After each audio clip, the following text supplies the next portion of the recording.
اللہ نے اہل ایمان سے کہا اگر تم کافروں کی مانتے ہی چلے گئے تو وہ تمہیں مسلمان نہیں رہنے دیں گے. اگر تم کافروں کی مانتے ہی چلے گئے، اس لیے کہ ان کے ہاں تو منوانے کی حد ہی کوئی نہیں ہے. ڈو مور کہتے ہیں، ڈو مور، آگے اور آگے اور آگے، تو وہاں تو کوئی حد ہی کوئی نہیں ہے نا. فرمایا وہ تمہیں کافر بنا کے چھوڑیں گے. پھر اللہ رب العزت نے اہل ایمان کو تلقین فرمائی تمہاری اجتماعی طاقت کے دو اصول ہیں. مسلمانوں کی اجتماعی طاقت کے دو اصول ہیں، ایک آپس کا اتحاد اور دوسرا تقوی. ایک آپس کا اتفاق اور دوسرا تقوی.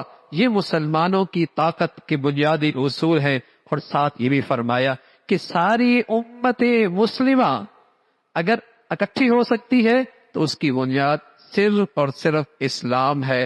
وطن علاقہ زبان سرحدیں، یہ جتنی وحدتیں ہیں جس پر لوگوں کو اکٹھا کیا جاتا ہے، پس پردہ اس میں مسلمانوں کے لیے تفرقہ ہے، پس پردہ اس میں مسلمانوں کے لیے نفرتیں ہیں، پس پردہ اس میں مسلمانوں کے لیے تقسیم ہے. ساری دنیا کا مسلمان اگر اکٹھا ہو سکتا ہے وہ صرف اسلام کی بنیاد پر اکٹھا ہو سکتا ہے. شاید مسلمانوں کو تو اس کا احساس نہیں ہے، کفار کو خوب احساس ہے. اس لیے وہ مسلمان معاشرے میں اپنی ساری توانائیاں اس پہ لگاتے ہیں کہ مسلمان معاشرے سے اسلام کا بیج مٹ گیا، پھر انہیں کوئی چیز آپس میں متحد نہیں کر سکتی اور ان کی اجتماعی طاقت کبھی اکٹھی نہیں ہو سکتی. اور جب اسلام ہرا بھرا تھا تو بلال حبشہ سے اور صہیب روم سے اور سلیمان فارس سے اور مدینہ کے گلیوں میں یوں لگتے جیسے سب ایک ماں باپ کی اولاد ہے. اور میرے گھر سے اسلام کیا نکلا ہے؟ برادری بھی ایک ہے، خاندان بھی ایک ہے، زبان بھی ایک ہے، ماں باپ بھی ایک ہیں، اولاد ایک نہیں ہے. ہمیں سرحدوں میں تقسیم کیا، وطنیت کے نام پہ تقسیم کیا، پھر زبان کے نام پہ تقسیم کیا، پھر برادریوں کے نام پہ تقسیم کیا.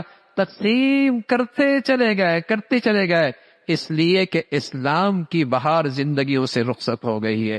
تو قرآن نے پیغام دیا ہے تمہاری اجتماعی طاقت، اس کے اصول دو ہیں، ایک تقوی اور آپس کا اتفاق و اتحاد. اور ساری امت مسلمہ اگر کسی جگہ پر اکٹھی ہو سکتی ہے وہ اسلام کی بنیاد پر اکٹھی ہو سکتی ہے.